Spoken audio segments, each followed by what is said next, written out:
আসসালামু আলাইকুম। সন্ধে ৭টা। বাংলাদেশ বেতার, রাজশাহী। স্থানীয় সংবাদ পড়ছি মাসুম আখতারুজ্জামান অনিক। রাজশাহী জেলা প্রশাসন অসময়ে আম সংগ্রহ বন্ধ রাখতে আম পাড়ার সময় নির্ধারণ করে দিয়েছে।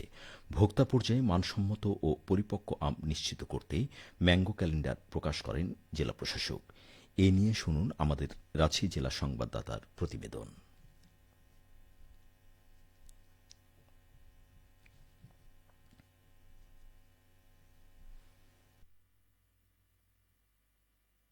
আজ দুপুরে জেলা প্রশাসকের সম্মেলন কক্ষে আম পরিবহন, বাজারজাতকরণ ও সংগ্রহ বিষয়ে মত বিনিময় সভা অনুষ্ঠিত হয়। সভায় ম্যাঙ্গো ক্যালেন্ডার বা গাছ থেকে পরিপক্ক আম পাড়ার তারিখ নির্ধারণ করা হয়। অনুষ্ঠানে জেলা প্রশাসক জানান, নির্ধারিত সময়ের আগে আম পাড়া যাবে না। সকল প্রকার দুটি আম 15 মে থেকে সংগ্রহ শুরু করা হবে। গোপালভোগ আম 22 মে থেকে, রানী পছন্দ, লক্ষণভোগ 25 মে থেকে, হিমসাগর বা খিসাবাদ 30 মে থেকে, বানানা ম্যাঙ্গো বা ল্যাংড়া 10 জুন থেকে, আম্রপালি ফজলি 15 জুন থেকে, বাড়ি আম চার সেটা 5 জুলাই থেকে, আশ্বিনা যেটা 10 জুলাই, গৌরমতি 15 জুলাই। তবে রাজশাহী কৃষি সম্প্রসারণ অধিদপ্তরের উপপরিচালক উম্মে সালমা জানিয়েছেন, কোনো কারণে নির্ধারিত সময়ের আগে আম পাড়তে হলে স্থানীয় উপজেলা নির্বাহী কর্মকর্তার অনুমতি নিতে হবে। আসলে রাজশাহী জেলার যে আম, এটা সুমিষ্ট আম এবং সুখ্যাতি রয়েছে সারা দেশে, এবং এই যে আমরা তারিখ একটা সকলের মতামত নিয়ে একটা তারিখ নির্ধারণ করেছি, সংগ্রহের শুরুর তারিখ। তো সেক্ষেত্রে এটি আসলে মাইক্রো ক্লাইমেটের উপরে, আবহাওয়ার উপরেও নির্ভর করে। যদি কারোর আম যদি নির্ধারিত তারিখের আগে যদি ম্যাচিউর হয়, তাহলে সেক্ষেত্রে সেটি উপজেলা প্রশাসন এবং উপজেলা কৃষি অফিসের প্রত্যয়ন সাপেক্ষে তারা হারভেস্ট করতে পারবে। কৃষি সম্প্রসারণ অধিদপ্তর জানিয়েছে, এবছর রাজশাহী জেলায় আম চাষ হয়েছে 19,603 হেক্টর জমিতে। আর এ থেকে আম উৎপাদনের লক্ষ্যমাত্রা ঠিক করা হয়েছে 2,60,006 মেট্রিক টন।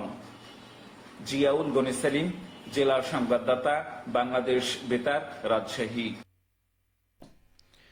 বগুড়ার বিআরটিএ অফিসে ঝটিকা অভিযান চালিয়েছে দুর্নীতি দমন কমিশন। আজ দুপুরে দুদকের জেলা সহকারী পরিচালক জাহিদুল ইসলামের নেতৃত্বে অভিযান পরিচালনা করা হয়। অভিযান শেষে সতর্কতামূলক নির্দেশনা দেন। জানা গেছে, অভিযানে দুদকের একটি টিম ছদ্মবেশে বিআরটিএ অফিস চত্বরে আসে। তারা বিআরটিএর বিভিন্ন শাখায় পরিদর্শন করে অনিয়মের খোঁজখবর পান। তবে এ সময় সেখানে দালাল উপস্থিতি পাওয়া যায়নি, কিন্তু পরিদর্শন শেষে তার বেশ কিছু অসঙ্গতি পেয়ে বিআরটিএ কর্তৃপক্ষকে অবহিত করেন। এসব বিষয়ে সহকারী পরিচালক জাহিদুল ইসলাম বলেন, ড্রাইভিং লাইসেন্স এবং গাড়ির ফিটনেস পরীক্ষার ক্ষেত্রে দালালদের দৌরাত্ম্য রয়েছে। প্রথমে ছদ্মবেশে বিআরটিএ অফিস পরিদর্শন করা হয়, তবে এখানে দালালদের দৌরাত্ম্য দেখতে পাওয়া যায়নি। পরে সরকার কর্তৃক যে সকল ডিজিটাল নির্দেশনা রয়েছে সেগুলো দৃশ্যমান স্থানে ঝোলানোর ব্যবস্থা করতে এবং লিফলেট বিতরণের জন্য বিআরটিএ কর্মকর্তাদের বলা হয়েছে। নাটোরের নর্থ বেঙ্গল সুগার মিলের দক্ষ জনবল তৈরির স্বার্থে স্থগিত আদেশ প্রত্যাহার ও অভ্যন্তরীণভাবে মৌসুমী জনবলকে স্থায়ী পদে সমন্বয় সহ 7 দফা দাবিতে অবস্থান কর্মসূচি পালন করেছে শ্রমিকরা। আজ মিল চত্বরে এই কর্মসূচি পালন করা হয়। এ সময় শ্রমিক ও কর্মচারীরা কর্ম থেকে বিরত হয়ে এই কর্মসূচিতে অংশগ্রহণ করেন।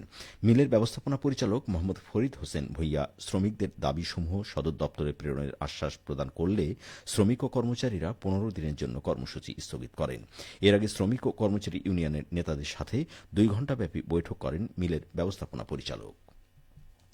পাবনায় বাংলাদেশ পরমাণু কৃষি গবেষণা ইনস্টিটিউটের উদ্ভাবিত উচ্চ ফলনশীল ও প্রিমিয়ার কোয়ালিটির বোরো ধানের জাত বিনা ধান 25-এর সাথে ব্রি ধান 29 ও ব্রি 89 এর প্রায়োগিক পরীক্ষণ মূল্যায়ন ও চাষাবাদ সম্প্রসারণ লক্ষ্যে মাঠ দিবস অনুষ্ঠিত হয়েছে।